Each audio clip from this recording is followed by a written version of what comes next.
Can you hear me? Is that speaker on? One, two, 1, 2. You got it? Okay.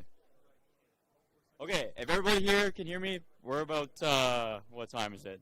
5 minutes away. We're going to be live here in the lounge. Come grab a coffee, free donut, put your schoolwork away for 5 minutes, and just come relax with us at CBC Manitoba. We look forward to seeing you in 5 minutes here for our live show. If you don't want to come over here, we're on YouTube, CBC Manitoba YouTube channel. It's a great way to watch a show, and we'll see you all here in 5 minutes.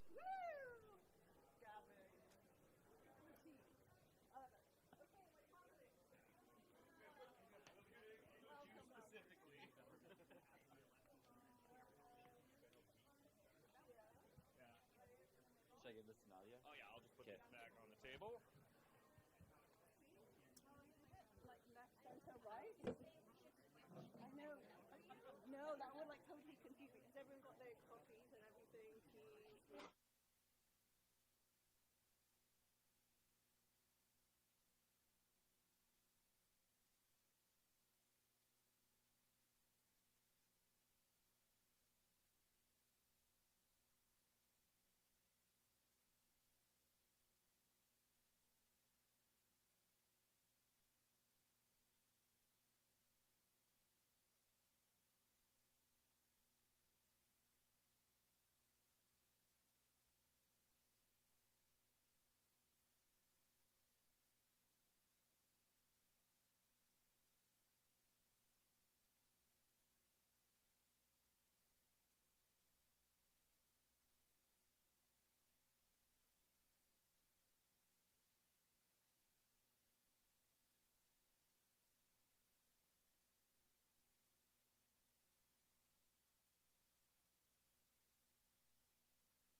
You can talk to you.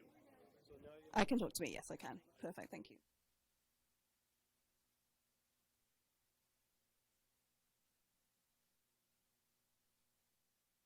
Kale, I might get you to move onto that side so then we can leave another space. Is that okay? And then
Hello and welcome. CBC Manitoba is at the University of Manitoba. My name is Nadia Kidwai. I'm the Senior Producer of Community Connection at CBC Manitoba.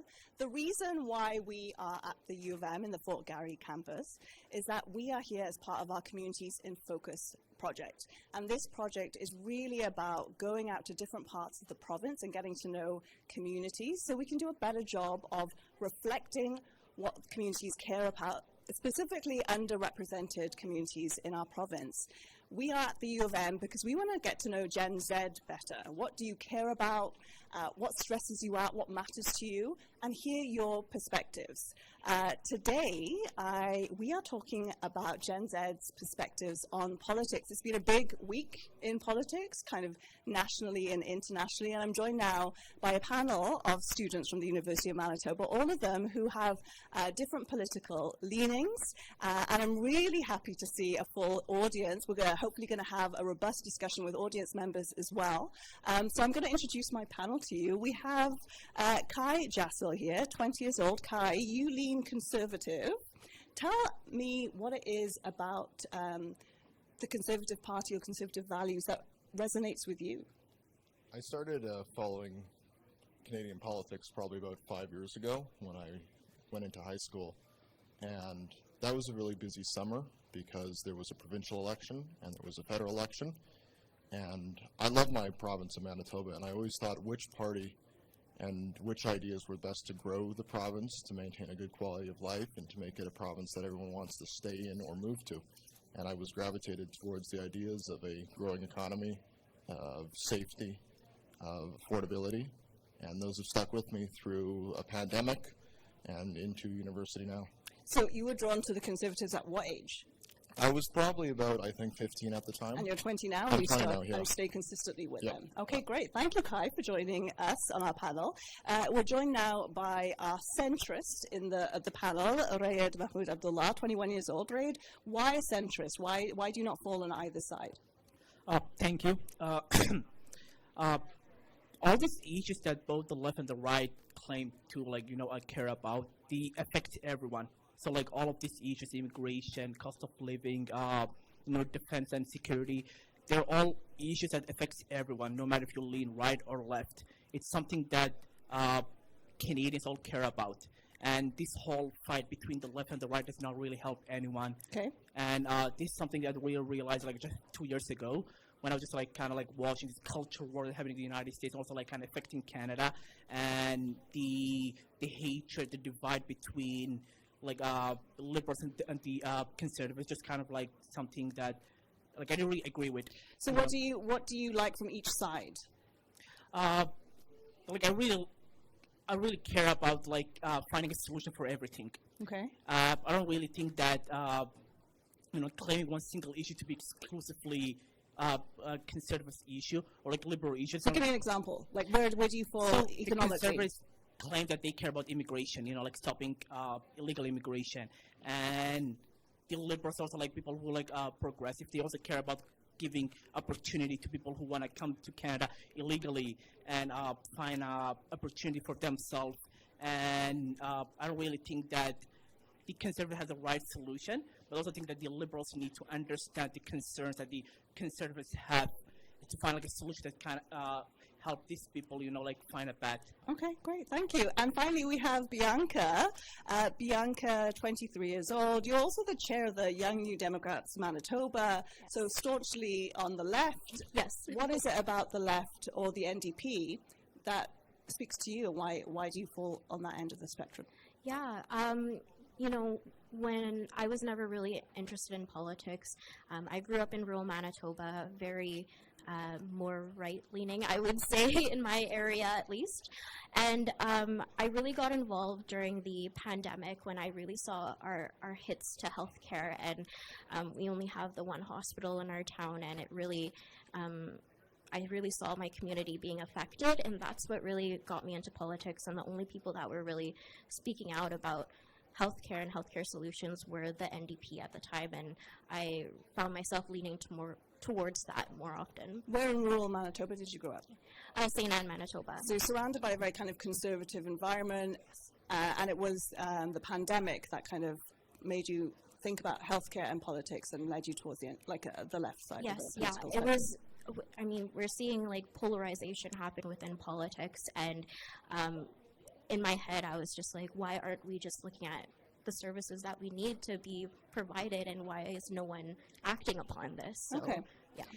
Thank you to all three of you. You kind of all know each other. Yes. Okay, excellent. We're all going to be friends before, during, and after this conversation. I do want to start on kind of the news of the week, which is the inauguration of President Donald Trump. And I'd love to hear from each of you, how do you think Trump's politics are impacting Canadian politics or Canadian discourse? Kai? He's been very clear that he wants to put a 25% tariff on Canada. There are a number of politicians who think that he means something else when he talks about that. I would take him at face value. He wants to bring in revenue for tax cuts and growth in the United States, and he points to illegal immigration and drug trafficking on the northern and southern border. And all the politicians in Canada have been trying to figure out what he means and put together a package of retaliatory tariffs. I think that we need to sit down, renegotiate a trade agreement with them. The trade agreement that Trudeau got the first time when Trump was president, it was a bad deal on top of a worse deal of NAFTA. And what we needed is a bilateral agreement with just Mexico so that we could stop the flow of drugs both into Canada and out of, because last time I checked, a lot of the gun smuggling and gun crime we have in places like the GTA are brought in through the United States. And if we are able to tighten that up, maybe then we can avoid 25% tariffs. And even if those do come into place, then we'll be in a trade war, and I think Doug Ford has done a really good job at putting everything on the table when it comes to turning off the lights to Detroit with Ontario's hydroelectricity. And it'll be an interesting time seeing what the next 4 years will look like. So you're singularly focused on the economic conversation that Trump is presenting in terms of Canadian discourse. Ryan, what about you? What impact do you think Trump's politics is having on Canadian discourse?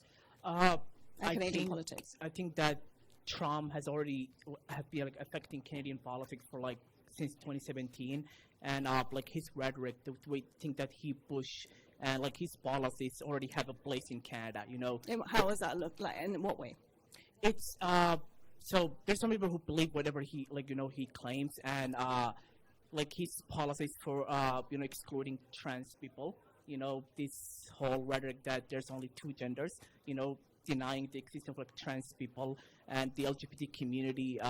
He already has a place in Canada. There's so many people who believe everything that he pushed for, and it's been happening since 2017, and there's a place, there's people that really believe what he claims. Yeah. Are you concerned about his rhetoric around immigration? Because that's something that you've kind of experienced yourself. What are your concerns about how that might impact Canadian discourse? As a young immigrant, so definitely really care about immigrations, and it is very scary. Immigrants are not taking anyone's job. They're not invading any country. They're not changing Canadian or American culture. This policy of fear that Trump really has been pushing for the past 7 years has been really affecting Canada.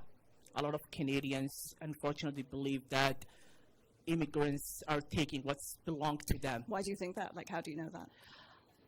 I don't know. It's just, fear is something that sells very well. But have you experienced that?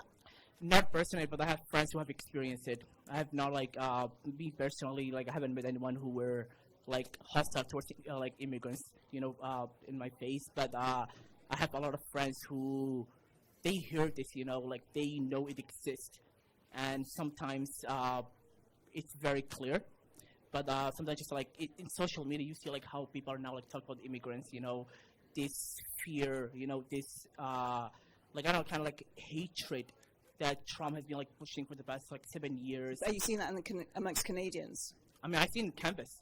There's a lot of students who unfortunately believe that immigrants are the problem for the problem that Canada's economy is facing. How is that manifesting on campus? It's just not so.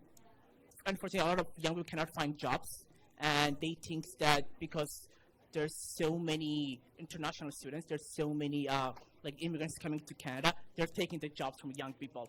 And Are they saying that to you? Like, I'm just trying to get a sense of where you're hearing that or I'm seeing hearing it that. from my friends, And but they- I also like hear it from like other people that I know in my faculty. Okay. That like thinking that the economic problem that Canada is facing specifically is solely because of immigration. Okay. Yeah. Bianca, what are your thoughts on the way Trump's politics are impacting Canadian politics? Yeah. To kind of comment on the economic standpoint there, Canada is not the 51st state. And this is this kind of talk that we're hearing within media from Trump's administration, claiming that they're going to take over Canada, or just that rhetoric from his followers at least. Pierre Poilievre, he's not taking a stance on this. We see him supporting premiers like Danielle Smith, who are going out to Trump and not having this united front with Canadians. And I think that's something very concerning. And the Liberals are in, shambles right now, and they're not taking that hard stance of having a united front. The only person and party that has been stating that they are taking a united front, saying no to Trump, no to the U.S., is the NDP, and I think that's something worth noting. Also, with the Trump's administration, like we saw after the executive order, his inauguration and the executive orders of, like Raid said, the only claiming that there's two genders. We saw Pierre Poilievre on a news interview yesterday in Toronto stating that he show me the evidence of where there are more than two genders. This is so concerning for me and, my friends who identify with the trans community, that they're starting to feel not safe, and we're seeing this around campus where they just are afraid that they're going to get outed by people, or afraid that, someone who is a hardcore Trump supporter is going to come at them. And what are we going to do, And the NDP is the only people that are taking a stance, saying no against Trump. Thanks, Bianca. Kai, I want to come to you, and I love that you've made yourself at home. Oh. Excellent. We want everyone to feel comfortable here. Kai, let's talk about the comments that Pierre Poilievre said yesterday on an interview about, I think his quote was that he's not aware that there's more than two genders, but the government should essentially mind their own business. Where do you fall on that particular stance? I like the idea of the government staying out of people's personal lives. I personally don't think that the government has any place to tell anyone how they want to live their life, who to love, any of that stuff. The number one concern that Canadians are facing right now is an affordability crisis. The price of gas is up, the price of groceries are up, even on campus, textbooks, tuition, all of it is going through the roof. And one of the reasons he is doing so well in opinion polls and why he is poised to be Canada's next Prime Minister is because he's tapping into Canadians' concerns over affordability and giving them answers. Answers like getting rid of the carbon tax that makes grocery expensive and gas, of course, more expensive. Building homes so that we can bring rent prices down and the price of homes down. It used to take 25 years to pay off a mortgage. It takes 25 years to save up for your down payment now. But in every broad reason, ever since we've come out of this inflationary period since COVID, when they printed all this money and prices just soared, Canadians really feel the pain of high prices, and he's addressing the answers to that. I want to talk about political polarization, because that's certainly a phenomenon we're seeing in the States and arguably across Europe. Do you feel that Canadian politics are becoming increasingly polarized? Ryan? Yeah, for sure. This whole polarization between different political parties, it is very bad. It's really dividing our society, and it's just pushing everyone to the extreme. That's the reason why I'm centrist. I really believe that all of these issues that both the right and the left care about affect everyone. It's something that everyone should really care about. But unfortunately, there's a huge divide between people. It's happening in our workplace, happening in our campus, it's happening in our homes. People deeply care about these issues, and they're not willing to find a middle ground or even compromise between, someone who has a different political opinion. Yeah. I want to actually go to our audience members because I have some members who have some thoughts about the kind of politicized climate that we live in, I'm going to ask Carl to stand up, if you don't mind, Carl. When we were chatting yesterday, you were saying how you're even kind of reluctant to publicly declare who you identify with politically. Talk to me a little bit about that. Yeah, well, I mean, sorry. We're seeing an undeniable political polarization, especially skewed to the right amongst youth. So my great concern often when talking to new people is kind of having to gauge where they stand politically. And this is something that for long hasn't been the case. But recently we've seen more and more people taking more dogmatic stances on either left-wing issues, but predominantly right-wing issues. So this is something that I kind of have recognized and kind of leaned away from immediately addressing myself openly as a, any sort of position. So that's, I see as a real issue. So I guess my question to you is, why do you think there is this particular bias towards the right, especially in a populist lens amongst Gen Z? A great question to the panel. Let's take it. Thank you so much, Carl. So Carl talks about, how we're seeing a shift to the Conservatives, to the right from Gen Z. Bianca, why do you think that is? When we're talking about polarization and that shift, I don't blame people. We have our world leaders and leaders in politics right now who are just using their platform to kind of create this energy and system within politics that is polarizing. And right now what we see are, regular students that are suffering, and they're upset because they're paying, taxes on their cell phone bills, having to struggle for affordability within groceries and, becoming this young adult person. Mm-hmm. But what we're seeing within Canadian politics and within this polarization, we have, people like Pierre Poilievre who are claiming that, they want to support the working class people by cutting the carbon tax. But when we have leaders like Jagmeet Singh for the NDP proposing motions about, cutting the essential services tax that would actually support young people, working people, by cutting, cell phone bills on, taxes on cell phone bills, Pierre Poilievre is voting against that in Ottawa, and he is not standing up for the working class. So we see in the media where he's claiming that he supports working people, but it's opposite with our own legislative process. So people are confused and they are polarized about the issues because there is no clear stance of what is happening right now. Kai, when Bianca was talking about affordability, you were nodding because that, I think, is the key issue for you. And yet she has a very different take on Pierre Poilievre. So talk to me a little bit about that, because affordability is the key issue. Maybe respond to Bianca's concerns about Pierre Poilievre. It's the number one issue for me, and it's the number one issue for many Canadians. When Justin Trudeau was elected in 2015, a decade ago, he won support amongst young people for a variety of issues, the kind of politics he represented and the ideas that he wanted to put in place.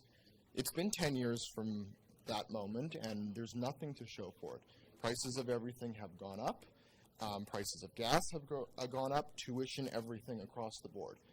Anyone in 2015 who voted for Trudeau thinking maybe I'll have a house in 10 years and be married still can't afford that house because it's doubled over that period of time. And over that 10 years, the NDP has supported Trudeau the entire way through. Even when they come out and say that Trudeau has failed on the question of affordability or any other position that is important to them, they still refuse to call an election. Why? I don't know. Personally, it looks like the NDP is going to lose a lot of seats in the next election, and so they're worried about keeping their MPs and keeping their position. But I don't know why they ever tied themselves to the Trudeau's hip in forming a confidence and supply agreement and then pulling the plug on that in September and then refusing to call an election if they believe that the Prime Minister had failed. They supported an increase in the carbon tax. They supported an increase in spending that created an inflationary crisis that made it harder for everyday working people. Bianca, are the NDP too closely tied to the Liberals for the next election, for them to do well? What we are concerned with is, a Pierre Poilievre government, and that is the main concern. What we do know is that... And why is that? Just what is it about Pierre Poilievre that concerns you so much? Yeah. It's concerning because he is supporting billionaires. He's being backed by billionaires and rich CEO friends. And when he's claiming that he's supporting workers, supporting, middle-class families, we see him going off to have fundraisers and mansions with healthcare CEOs from the States. And it's concerning because what is he promising these people that they're coming up to his party and supporting his fundraiser? Are we going to see a privatization within our healthcare system? Those are things that are affecting working class people. And with the NDP, they have brought in pharmacare. We have medication for people with diabetes, contraceptives. We are also seeing dental care. Soon we're going to have dental care for students my age, people who are making under 90K. And these are things that have been done because the NDP put forth and fought for this, healthcare needs within our systems.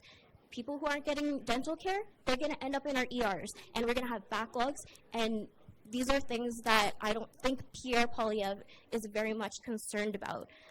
Kai, I want you to respond to that. Two things, the association with the billionaires and cutting back on social programs. Well, it's the NDP leader, the guy who wears Rolexes and three-piece suits, that says he wants to fight for working people. Call an election, and if the NDP believes that they have the better ideas to fight for Canadians and to make life more affordable, have an election, convince Canadians, and maybe win. It wasn't too long ago that the NDP was the official opposition in this country, and we have a number of viable NDP parties provincially. It's just the federal party that continues to fail. Why? Because it ties itself at the hip to a 10-year-old weakened prime minister and a weakened government. At the end of their mandate, too, and then eventually when Singh decides, okay, I don't want to do this anymore, I don't want to be part of the government, he then refuses to call an election and refuses to vote against them. And I don't understand why they're going to do that. Very quick response, and then we'll bring Rayad in about the Liberal leadership. The Liberals, they're not going to form government. And this election is so important. It's different this time. People are saying, well, the NDP are going to lose points. They're 4 points up right now against the Liberals. This is an election where people can make a choice. They can say no to Pierre Poilievre, or they can vote for change. Or, sorry, they can say yes to Pierre Poilievre, or they can vote for change. Yes. Probably vote for change. And, just to quickly add on, Pierre Poilievre, he supports billionaires. And he does it in a way where we're seeing, like, I forget the name of the thing, but it's, there's a tax... He's giving tax breaks to CEOs and billionaires who are making over $1.4 million. And this is a thing that he is actually putting forth within his policies. And when we see this type of thing, like normal people, students, are not going to relate to this. And I don't see how normal people, working class families, can relate to Pierre Poilievre when he's going on and, making these secret deals.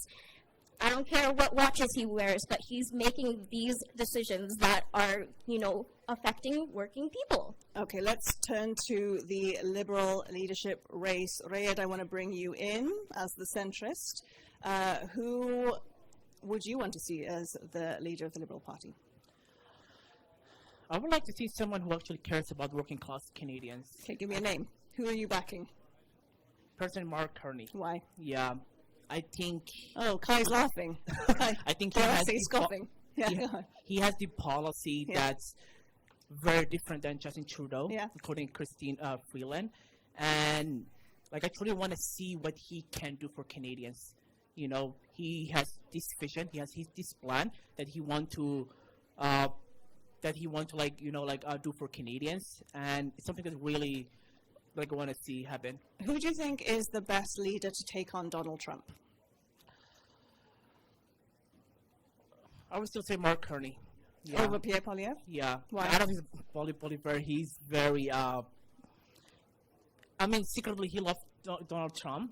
He told you? Yeah, no, but he doesn't really say it publicly because he knows our Canadians will, push against it. But we see someone like Danielle Smith who has been really licking Donald Trump.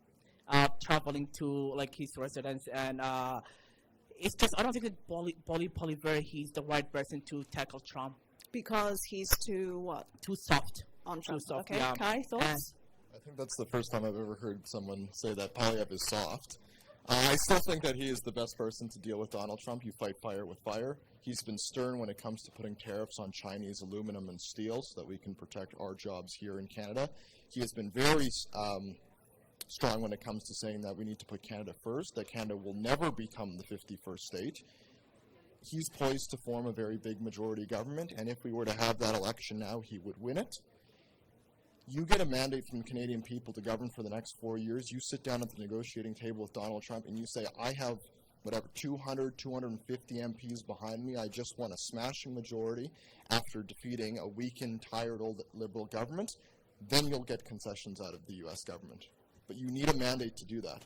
And Trudeau, he quits at the very last minute, leaving a weakened economy, leaving a weakened government, a weakened Liberal Party that has to decide between the elitist banker or the woman who's been his right-hand man for the last 10 years, to then deal with Donald Trump. And now the NDP says, okay, we'll have the election. This prime minister is going to have no time to deal with the U.S. We're going to have tariffs come in on February 1st, and we're not going to have a prime minister or a permanent prime minister by that point. We're going to go through 3 prime ministers before June, most likely. And in the meanwhile, Donald Trump is going to do whatever he wants to our country. Why? Because we've been in a weakened position. Bianca, unlikely that Jagmeet Singh is going to be the next Prime Minister of Canada. So which leader would you like to see take on Donald Trump? Who would you feel most comfortable with, and why? I just have to point out how incredibly frustrating it is in Canada right now that we have a career politician who's been in office for, 20 years, who has voted 8 times against abortion access for women, and choosing between some banker and a finance minister for Justin Trudeau. So really, what we have is a person who's going to vote against our, basic human rights, and 2 rich people fighting against, fighting for leadership of the Liberal Party, for who's going to, make these agreements about our economy. So why don't you think Jagmeet Singh has resonated more with your generation? Jagmeet Singh is the person who's putting forth these, essential needs right now for young people. Like I said, we are seeing him... Do you think you'll see an increase in Gen Z voting for NDP in this coming election? Well, I certainly don't see the Liberals getting anything up in there. Like I said, we have 4 points up for the NDP against the Liberals.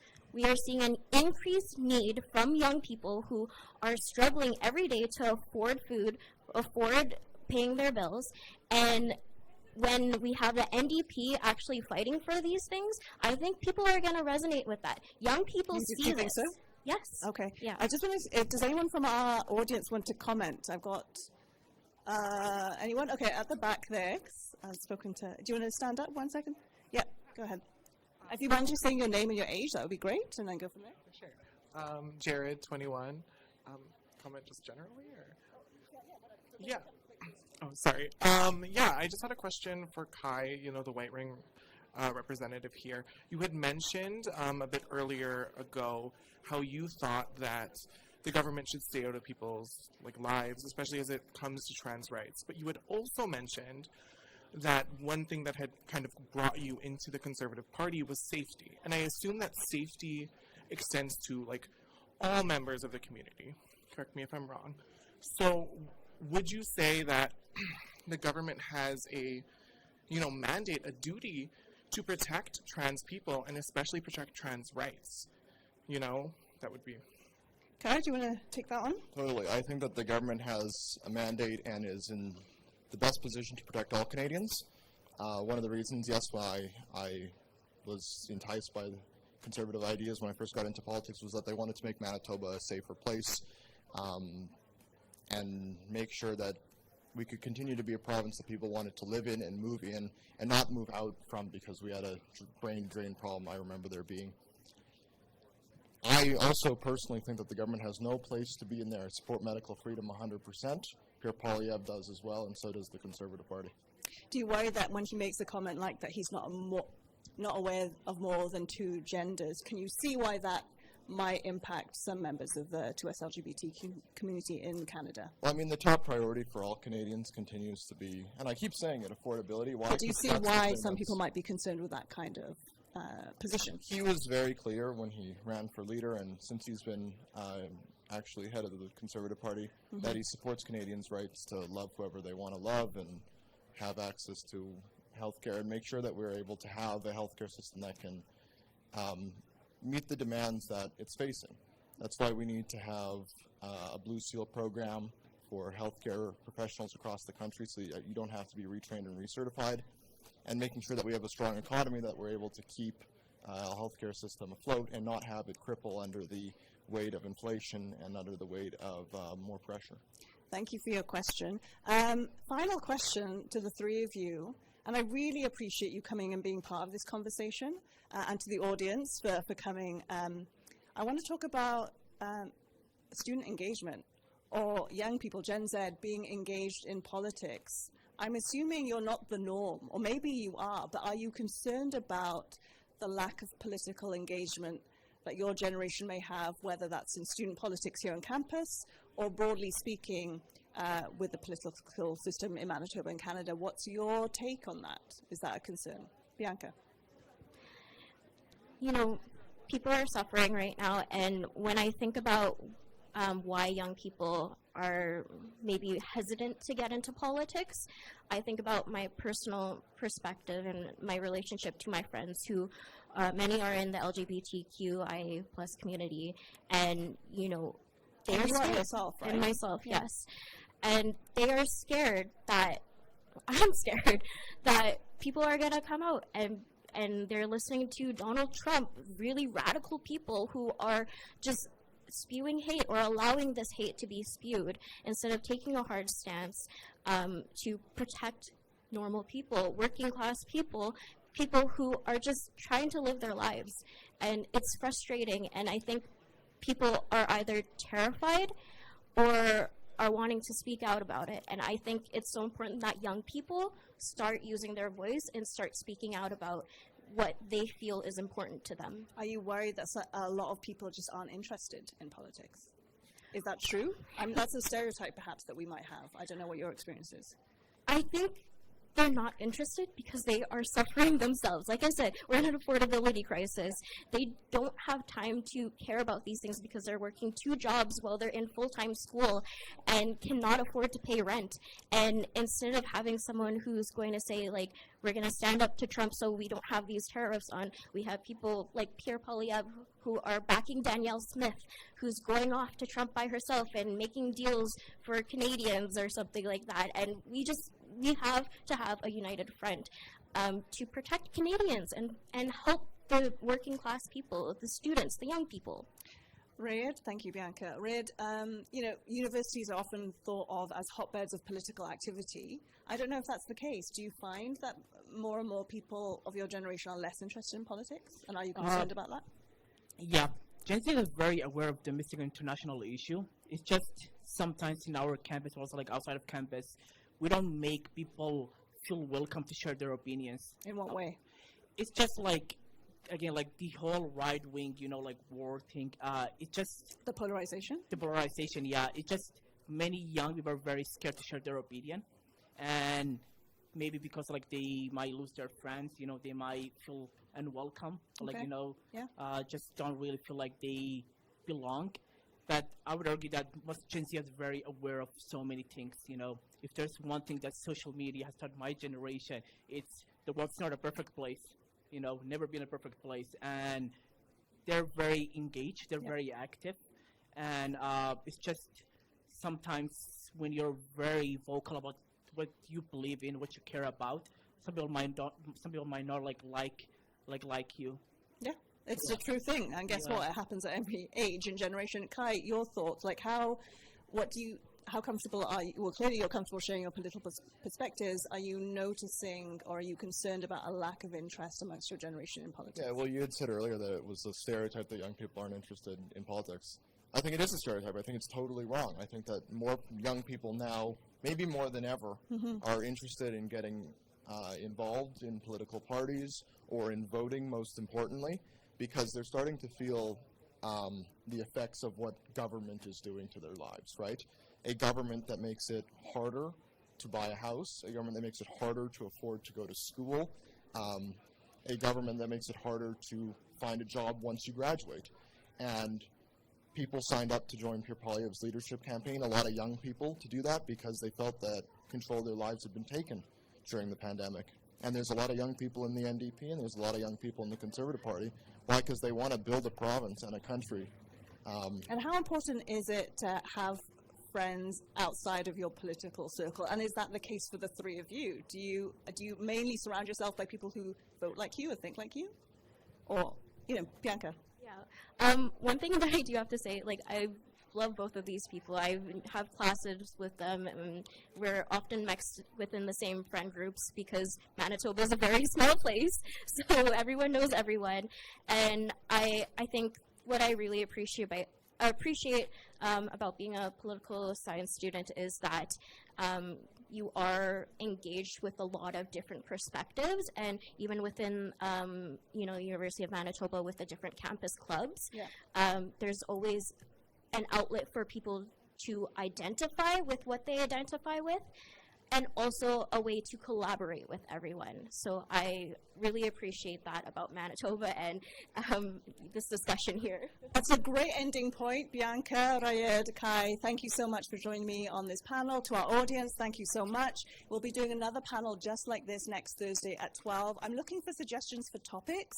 So if you have an idea, please text me 204-296-0846. And if you want to be a panelist, we would love to have you on. So thank you so much. Round of applause for our panel. And for our audience, thank you so much. I'm Nadia Kidwai. Thanks for tuning in. And CBC Manitoba will be at the U of M all of this week and next week. So if you're here, stop by our little office setup at the Fireside Lounge in AMSU and share your perspectives with us. Thank you so much.